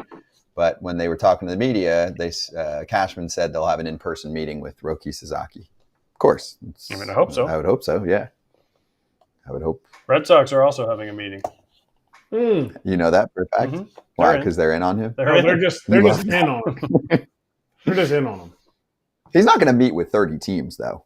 No, he's meeting with the White Sox, though. He said it. Yeah. It's going to be the rate for Sasaki. No. What if they told him they changed the name to the Sasaki Field at the rate? They won't. They won't. Sasaki Stadium at Rate Field. Do you think he wants to join a team that doesn't have a chance of making the playoffs next year? How do you know? Maybe if he comes there, he opens the floodgates to other people like Corbin Burns, Pete Alonso, Stop. or whoever else is out there. Maybe Suzuki's maybe he's the piece. He's going to Maybe be all the Ohtani already talk. told him he's going to LA. Okay. And this is all just for show? I don't know. I don't know. I don't know Suzuki at all. So I don't know Nobody what he's does. thinking. Yeah, that's the whole point. Nobody it's a knows. mysterious process, but I think he'll do the narrowing down situation. He might make it a little less public. Ohtani's a pretty private guy, but if you remember back when he was going through that initial recruiting process, it was pretty public. We got the initial list, the narrowed down list. We were finding out who he was meeting with and when. Obviously, most of that stuff's leaked by a team employee. It's hard to prevent an entire organization of hundreds of employees from telling one person, hey, guess who's coming to the park today? You'd have to keep that pretty secret. It would have to be like a lunch or a dinner at a remote spot with just even one then, or if there's two more people. than one person there, someone's going to tell somebody. Yeah, which is fine. You want to keep a secret? Me and you, Scott? I'll make you disappear. Then I can keep the secret. That wasn't funny. Yeah, you're going to disappear tomorrow. To an undisclosed location. You haven't told people? All right, a couple questions to finish off this segment. Spencer said, what if you give incentives to starters starting at 150 innings pitched and it keeps going up? Because most teams, 180 innings, teams etc. can't do it. What do you mean? You just can't give incentives to whoever The you league want. can. The league? Just like the pre-arb bonus pool. Yeah, that's different. The league is going to be like, hey, if you throw 150, the teams are going to be like, who's paying for this? The league. The league's going to just do that? They might as well save the money they gave to that report just now and give it to things that actually will get the job done. Teams still won't do it because teams don't see the value in it. They see the extreme value in the third time through the order. As this guy's going to start giving up hits. I cried about that for Blake Snell for a while. He was killing it in the third time through. Leave him in there. 6 innings, see ya, because it's that 100 pitch limit. But that's front offices. There's a bigger umbrella above That's who them makes the that says, decision. how do we take 'em fix out. this? I don't know. I see this a little bit differently. You think this is just eyewash and they really don't care that there are pitching assets that just sit on the injured list? Yes. I think that bothers people. No, I think that don't bothers know. people. You got to figure this out somehow. I don't But know. we keep talking about this. But We I don't do really have a this. I think solution. this is a great rally squirrel, by the way. It's hilarious. Yeah. Kyle Tucker next year. After they sign Sasaki this year, Kyle Tucker, he stays in Chicago, but he signs with the Southside team. Now we go. Terrible idea. 0% chance. RJM asks, in my opinion, weightlifting and the type of fitness training are a big cause of injuries compared to what they used to do back in the day up until the mid-90s. In my opinion, muscles make your body tighter. No. Pitchers don't lift heavy like that anyways. Muscles. And by the way, check out Nolan Ryan. He lifted heavy as hell. Did he? Yeah. So don't say that. No, it's not that. It's the other stuff. And genetics too. Some people are just genetically better. Right. But also on the human body, I mean, eventually it's not made to do this. Is that why you can't throw a baseball? Yes. My body's not made to do this. Most aren't. Most humans aren't. But that's why most of these guys are getting hurt, no? You know how many guys how many people I've met in my life I would have made it if I didn't get hurt? I've had stories told to me in my lifetime. Thousands. I would have made it if I didn't have to go to work. Oh, really? No, every person. I would have made it, but I did. I hurt my leg. What? How many have you come across? Because I've come across tons. I played at so-and-so state. My freshman year, I got this shoulder injury, and otherwise I was going to be a pro. Yeah, just as many as in high school. I was in high school. I would have got drafted, but always the butt. People always looked at Elbow. me when I played and said, wow, it's amazing that you play when you're hurt. And I'm like, I'm healthy. Like, well, you look like you're hurt. True. True. All right, let's break. We'll see if we can get a little Grayson Rodriguez question going on this topic, right? We've talked about this before. He's a young pitcher. He's dealt with some injuries early on in his career. So we'll ask him about it. And then also, we still have to talk about Konerko. Oh, later on, our win total segment is on the White Sox. So anyway, be right back.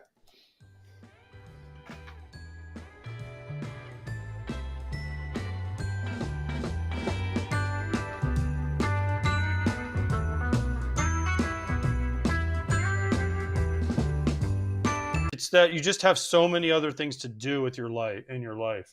That's what gets you. It's not the pitchers usually come back a little bit down, but there's just so much happening. I mean, you get offered to do this, and you get offered to do this, and you get offered to do that, and it's just a lot. It's not 4 months. You get November, December, and January. You're back at spring training January 10th. It's 3 months.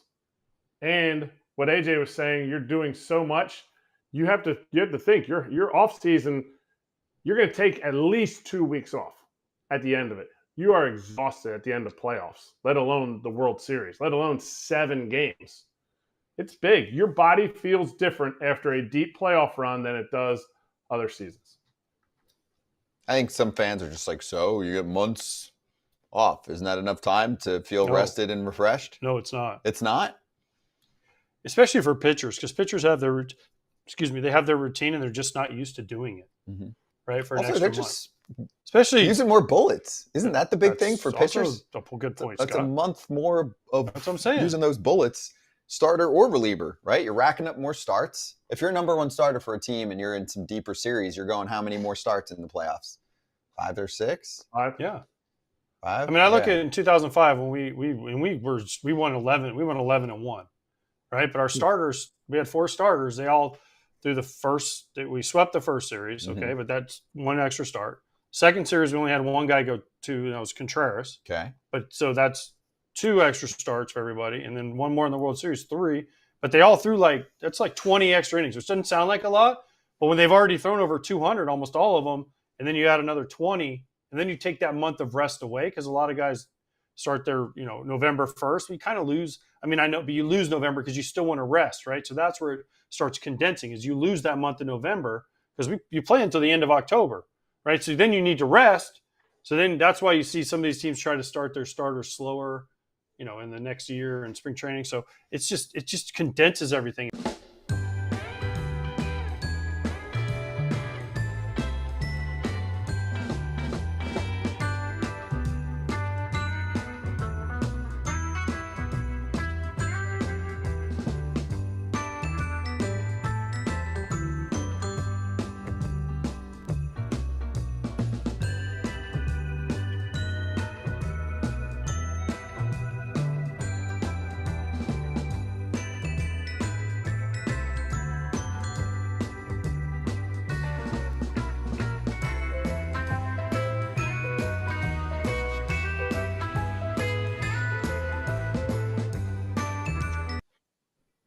Hey, here we go. Grayson Rodriguez of the Baltimore Orioles joining us right now. Happy offseason and happy holidays to you, man. How you doing?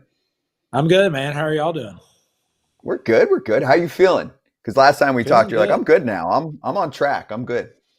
Yeah, feeling good. Feel like I can scrap hands with AJ right now. Ooh, be careful what you ask for, kid. He's bringing it. Listen, I was gonna give you a lot of props and say, nice deer, your wife shot, and give you all these props. But now you don't want to do that. Be careful. Remember what happened to you in spring training when I was around? You got taken deep like 7 times. Whoa. So be careful.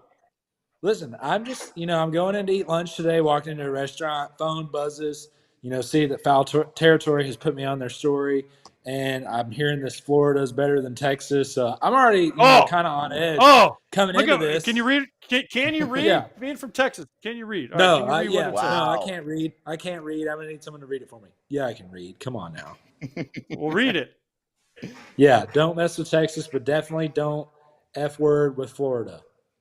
See? I'll F word with Florida all I want, okay? Will you though? Be careful. Yeah. Be careful what you wish for. Does Florida have Whataburger? No. Does Florida have good? Oh, we do. That's not true. I think we do now. We do. They do. Now you do.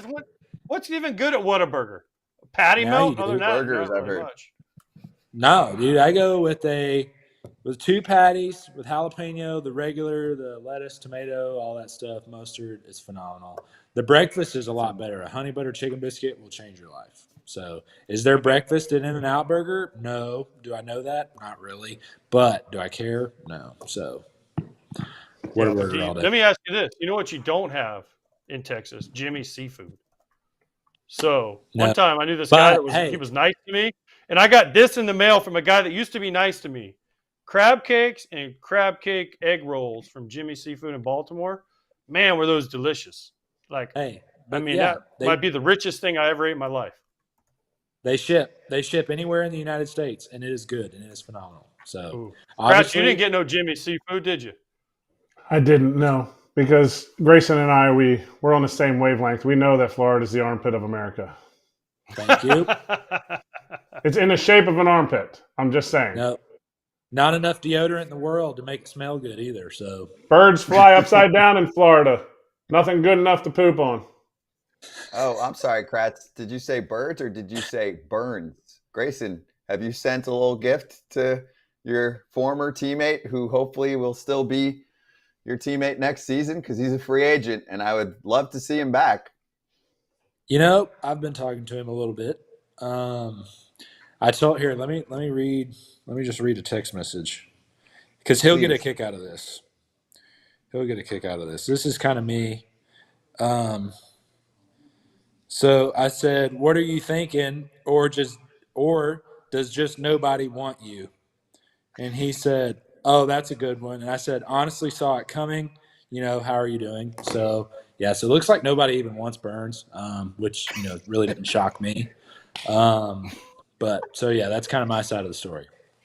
When you hear somebody else that used to play with somebody else who just signed and they didn't reach out to him, is that like foreign to you? Or are you like, how did you not reach out to somebody you want back on the team?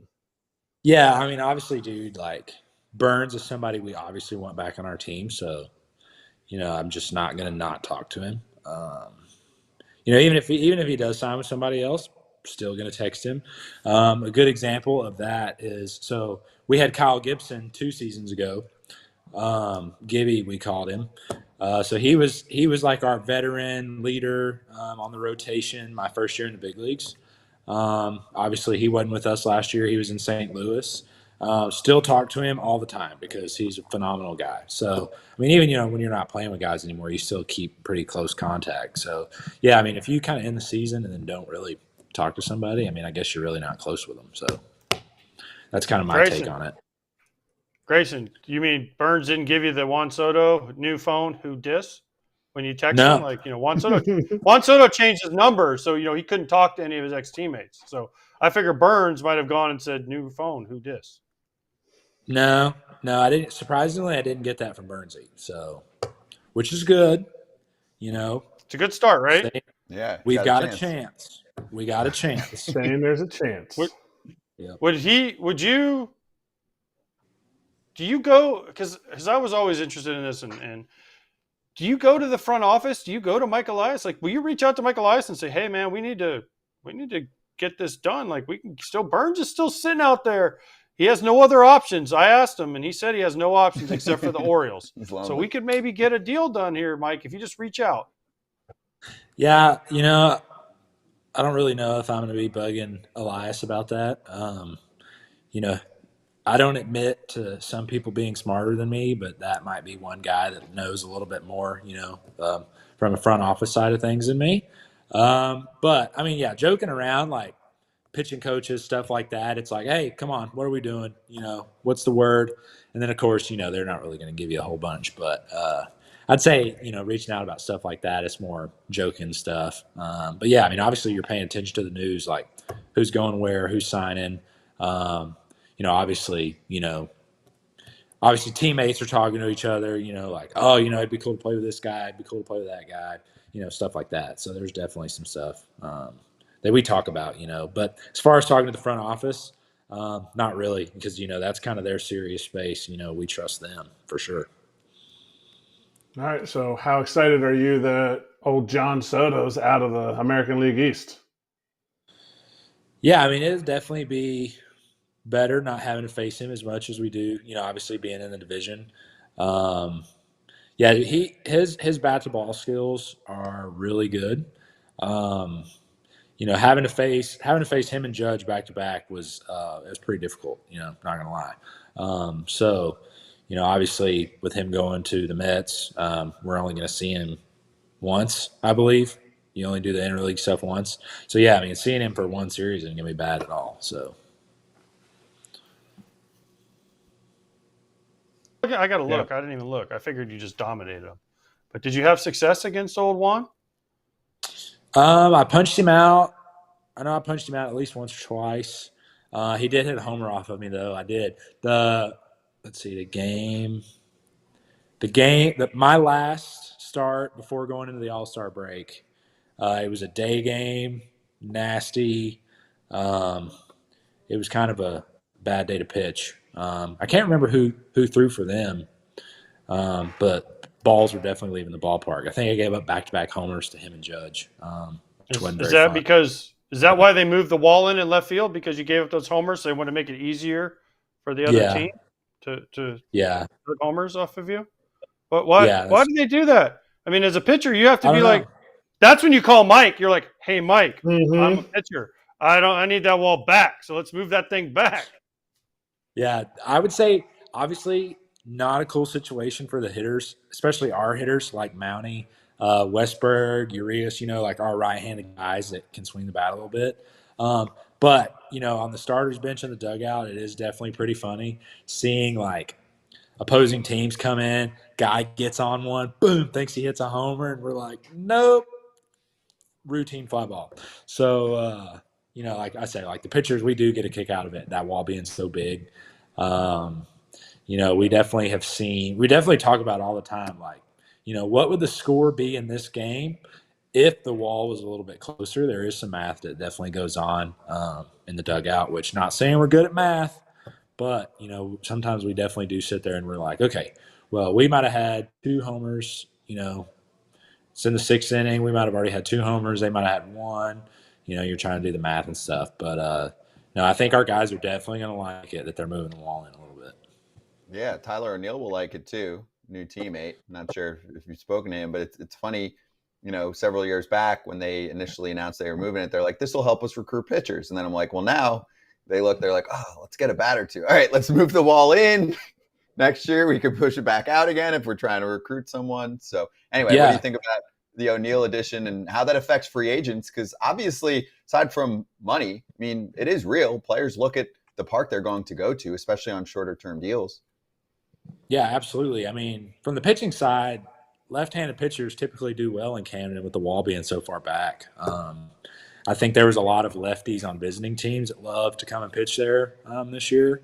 And then going to O'Neill, like, man, obviously, I think the last series we played in Fenway, dude hit a monster homer in like the 9th or extra innings. I don't know. It might have been I don't know if it was a walk-off or it tied the game or what happened.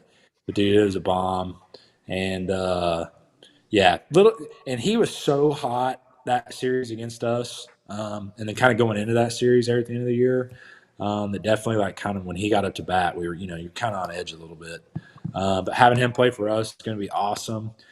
I haven't spoken to him yet, but I hit him with the follow on Instagram, and he followed me back really quick. So we're on a good note so far. That's a good start. Who on the team, who on the current roster is going to be most jealous of that bod? They're going to be, O'Neill's going to come in and be like, dang it, man, like that dude's taking my Orioles bod award. Yeah, dude, he's jacked. Who's going to be the most jealous? Let's see. I'd say, well, Santander's looking for a new team. He's still on the market. I would say that's probably somebody who definitely kind of likes to take that title. McCann was pretty jacked too. Like I said, don't know if he's coming back with us or not. But yeah, those two for sure. Meatheads, definitely. So damn!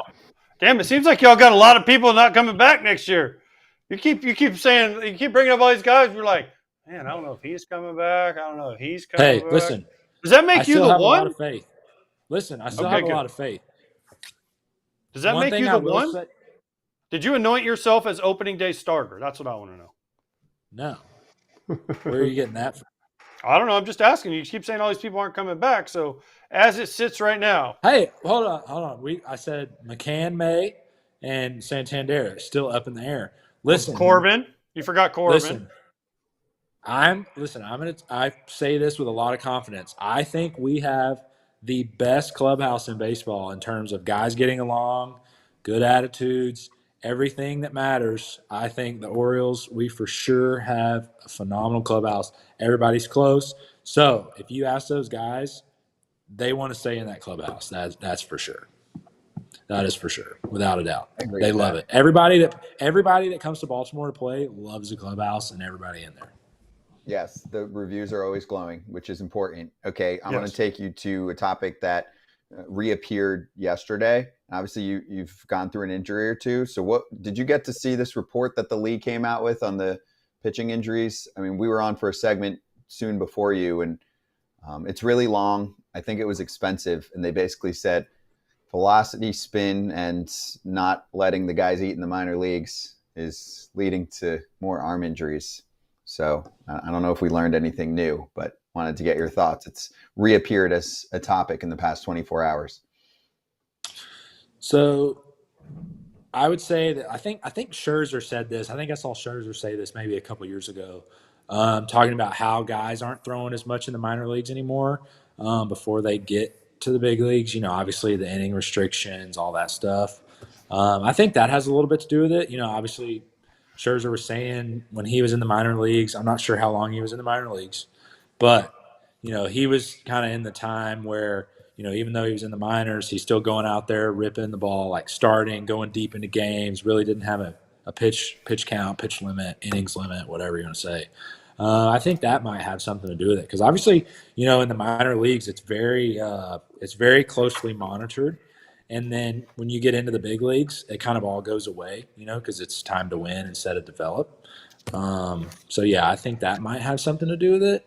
But in terms of preventing injury, you know, really, I'm not sure. You know, there's people out there that know a lot more than me. All I know is that when I get the ball, I got to go out there and I got to do my best to try to win the game. And that's throw hard and spin the ball fast and all that stuff. So hopefully, you know, we get our work done in the weight room and the training room and we stay on top of our program to keep us out there for longer.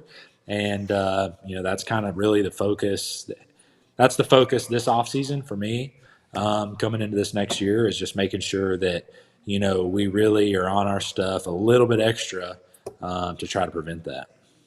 True. Hey, by the way, can we run that video again? We just showed it was your quick highlight film from last year. It was real quick, but I got a question. This is way off the subject. I don't really care. What kind of kicks are those? Those are Adidas high tops. Those are regular baseball cleats. Okay. The color pattern's a little bit different though. There is some white and some black. They look like Asics, like the old Asics. Remember that, like Yeah. Darvish wore the Asics. That's yeah. Okay. I really I like like 'em. those cleats right there though. I throw in those a lot. Usually throwing all whites, throwing in the blacks isn't all that regular.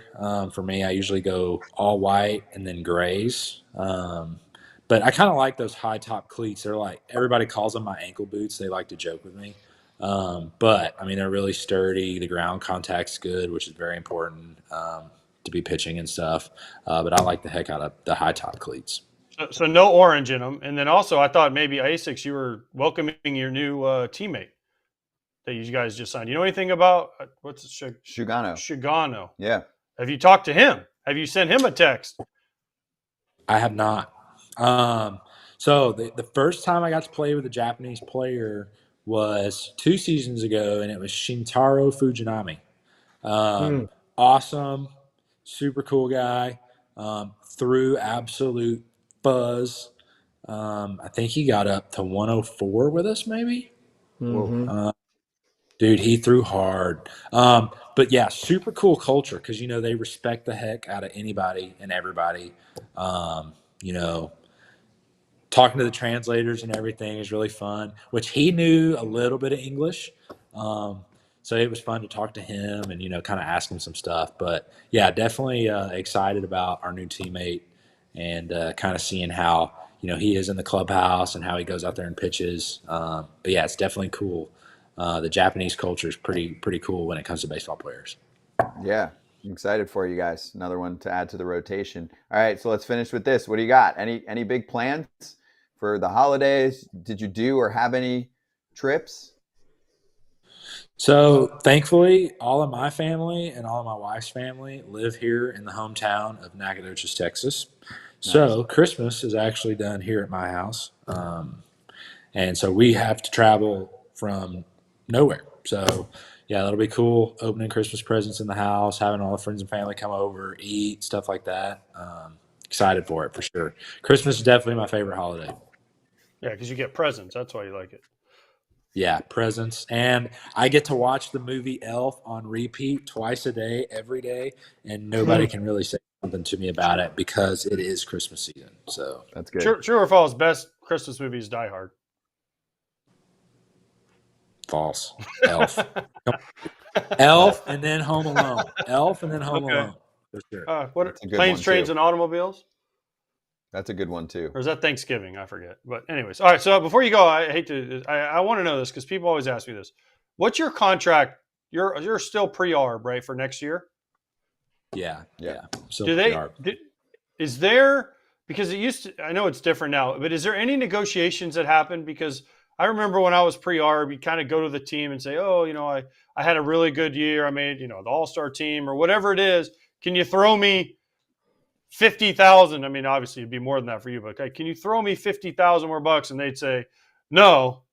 And then you'd be like, oh, I can't really do anything about it. And then they would just, what we called renew your contract, where actually like I think 1 year I was like 250 and the minimum was 240 and I didn't agree to it and they renewed me at 240. So it cost me 10 grand, but it supposedly was going to help me in arbitration. So is there any of that now, or you just kind of get what you get and there's no arguing or negotiation? Yeah, I mean, right now, I don't, not that aware that goes on with anybody else. I know I haven't done that. Yeah, it's really kind of, pre-arb, you're showing up to play ball. I mean, obviously, you worry about all the contract stuff maybe down the road. But yeah, I mean, as of right now, for me, it's just making sure I'm ready, making sure I show up, get to spring training, start chunking the heck out of the rock and take care of business on the field and let my agent or, whoever worry about that on down the road. Exactly. Okay. Don't forget, I get an at-bat this year.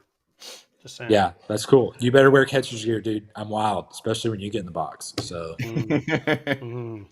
I cannot wait. AJ at Sarasota. Let's do it. Yeah. As long as the trainer's got ice for him. O's will give you permission. The O's don't care. I guarantee you this. The hitters, if he has to throw a live BP and it's not one of their hitters, the hitters will thank me. Right. Because they don't got to stand in there. That's true. So all the hitters will be for it. You're a hired gun. That's what I do. I'm like, David Cohen, I felt really bad last year, dude. We were doing lives. Tony Taters gets in the box. First pitch just yanked heater right into his thigh, dude. I felt so bad because it is practice. But listen, the thing that I was working on that day was pitching in, and lefty gets in the box. I wanted to start working on going into lefties. Tony gets in the box, switch hitter, and bam, smoked him right on the thigh. And I will say I did feel a little bit bad, about it because it wasn't a practice situation. And he went and sat in the golf cart. Some of those hitters, like they're so big time, they get to take golf carts around the complex. But yeah, he did. He had to go sit in the golf cart, take a little break, and then he got back after it. So, I got to tip my hat to him for being a tough guy. But yeah, I did feel a little bit bad when I smoked him in live BP last year.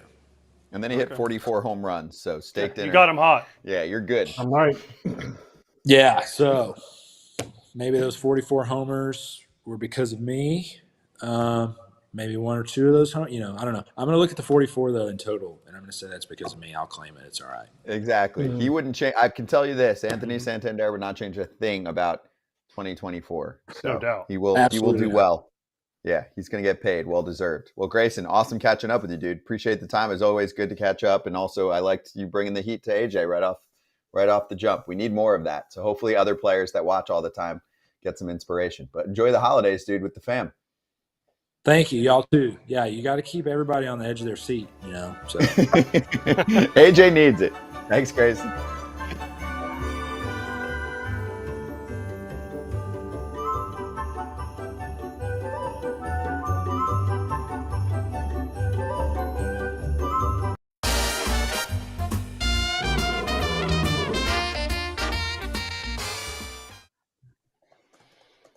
BetMGM win totals for the Chicago White Sox. Kratz has been waiting for this moment for a long time. We've been running through each team. We're looking at last year.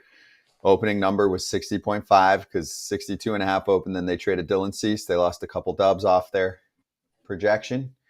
And if you took the under, you had the best year of your life. You were sitting on a beach. You were sipping a drink, any kind of drink, depending on your age, and saying, wow, I don't have to worry about this particular bet because it is over. Go ahead, Kratz. You can brag about what you and I can always remember the time. You and I sitting in the middle of nowhere, Pennsylvania, doing our show, telling everybody how the best bet in the biz was taking the White Sox to lose more games than anyone else at, what was it, plus 500? Plus 500. And 2 days later, they traded Dylan Cease, so they doubled down for us. Easy plus 500. Thank you. Mm-hmm. I'm so curious to see what number they put up this year. I want to see this year's number. Let's put a guess out there. It's going to be close to what it was last year. What do you think the opening number is going to be when they post it? I bet you it'll be the same. Same? 55 and a half. Yeah, I think it's going to be in the 50s. Really? That'd be crazy. I think so. That'd be crazy. They can't be as bad as they were last year. They can't, but there's a really wide gap in between that. So if it's, let's say it's 60, that means are they losing 102 games? Or are they losing 108? Depends on who they sign. After they get Suzuki and then they get Bregman, Dude, then that number is going to go way up. So I think, you keep saying that they can't be worse. Have they gotten better? But they're not going to be worse. They're not going to be worse. They're not. They What's got our guy that number Kyle at? Teal. They're not going to lose 121 games again. No, but I will take that bet right now. They will not lose 121. 111 losses is a 10-win improvement. I think just naturally they'll get at least 15 more. Okay. BetMGM account holders, you can get yourself an NHL Parlay Boost token as part of the 7 days of parlays. That's day number 2. Score a bigger payout if your wager with the Parlay Boost token hits. And tokens can be used on parlays and SGPs, aka same game parlays. Gambling problem or concern? Call 1-800-GAMBLER. We'll be right back to go over one of AJ's all-time favorite teammates, Paul Konerko.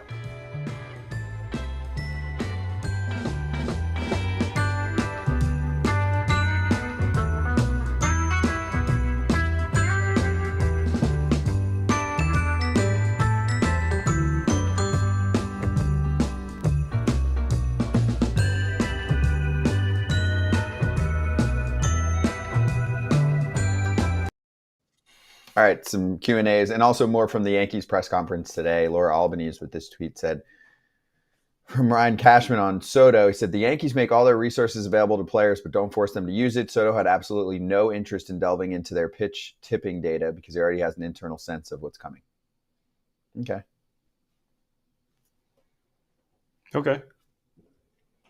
Probably not the only one. It's his decision. Yeah.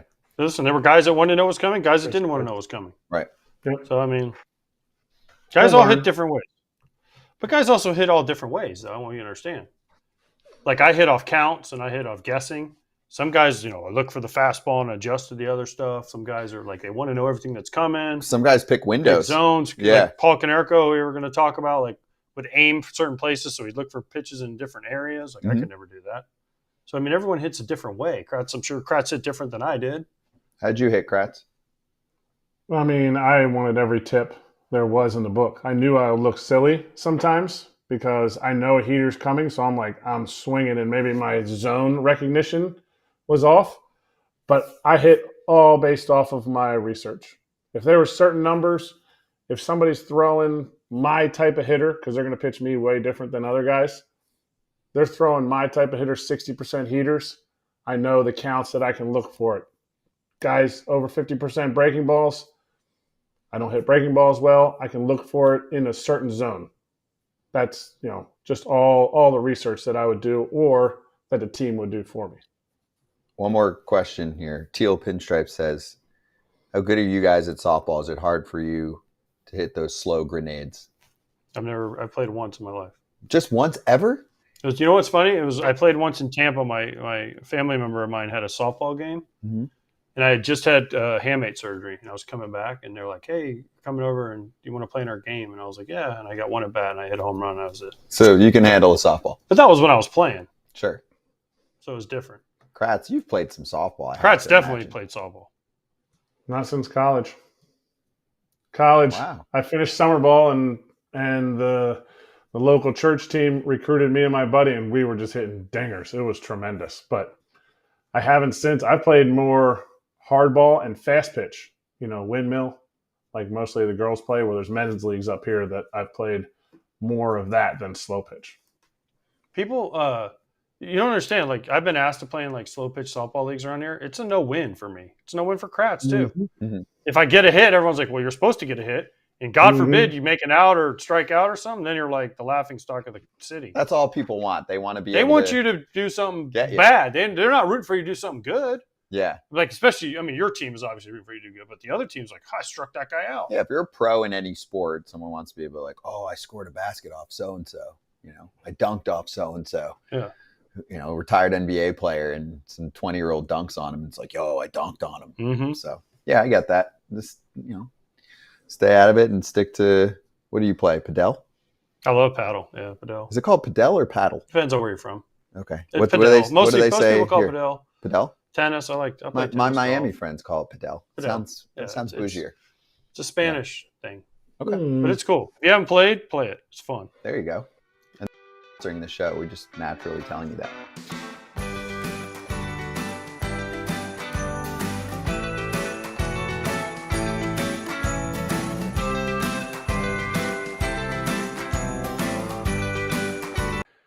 Are you looking at the Orioles as, okay, this pitcher's $150 million that's out of their range, or is it years that you feel like, in your opinion, Mike Elias is afraid to go too many years for any starting pitcher?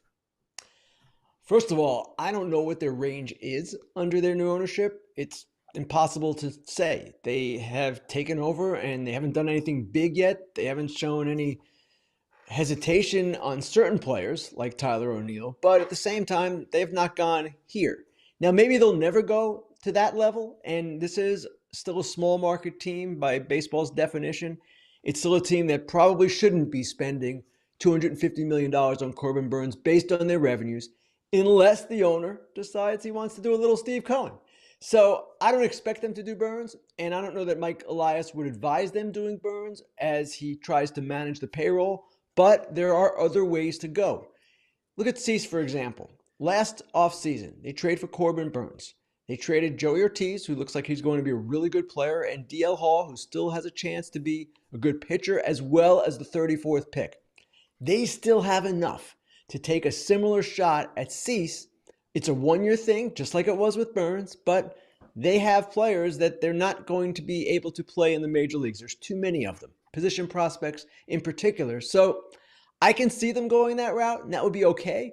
But as far as what the problem is with regard to the free agent market, I'm not exactly sure. Devin Williams is on his call with the media, or he just did it. And he said he was surprised that he was traded to the Yankees because he thought he was going to the Dodgers. Ooh. Here's the quote. "I kind of thought I'd be going to LA. That's what I was being told. The Yankees snuck in there under the table and got the deal done." Oh, we didn't hear about that one. Mm-mm. The Dodgers got swiped by the Yankees for Devin Williams.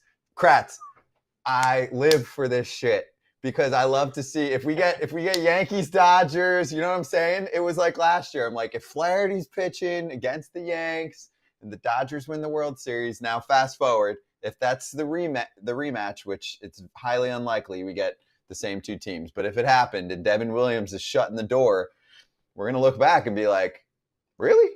You let him beat you? And you wanted the player? Slipped in there, stole him, stole your date to prom. Just saying, that's a big pickup. Right? Yeah. I didn't know we had that little battle. I know the Dodgers were interested. Dodgers in on everybody. There were reports there.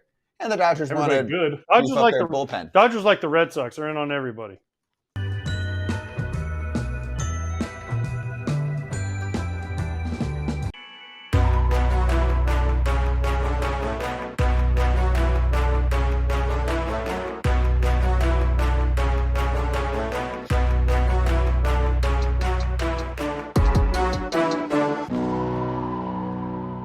Let's slap. Hey, congratulations. FT teammate Jason Kipnis graduated college. Congrats, Kip. Congrats, Kip. It's pretty awesome. Another host with a college degree. Amazing. It's about time. Did he tan Can't be the before only that? one. He looks tan He in does that look picture. very tan. Well, he's in Arizona. Did he spray? Was that spray on? I feel like Kip has enough time to get the natural race. Yeah. He's retired. That's pretty awesome, though. It is cool. It's really There's cool. somebody that never went to college. I'm pretty proud of him. Yeah. He documented it well, too, with the balloons, with all the kids. It was cool. I think he celebrated afterward, too. So good for him. Anyway, Kratz, what do you got? I mean, why not when we're talking about a pickup by the Yankees? Little Bellinger, little was our BP hat, spring training and BP hat for the year. That's the one. That logo's cool. Did you see it? Yeah. Yes, I saw it. Yeah. I've seen it. I've seen it. I like it. Just pointing that out. I've seen it. Yes. Anyway, say bye to AJ. Kratz. Ding dong Bye, day. AJ. Happy holidays. Say it all. Merry Christmas. Happy New Year. Happy birthday to me. And what the crap? He's going away. Far, far away. I'm just going down the street. It's not that far. It is. What It is street down you're the talking street. about? It's down A Street. It is down A Street, yeah. Anyway, Todd Sesame Father's Street. back with us tomorrow with Kratz. I mean, I'm only missing 2 shows. You guys act like I'm gone for like years. 3 shows. What We do you- have Thursday, Friday. We're live on Monday. And then Oh, yeah. We Well, start Friday the I don't break. do Friday. Yeah, you're not a part time Friday anyway. guy. Yeah. Not a grinder.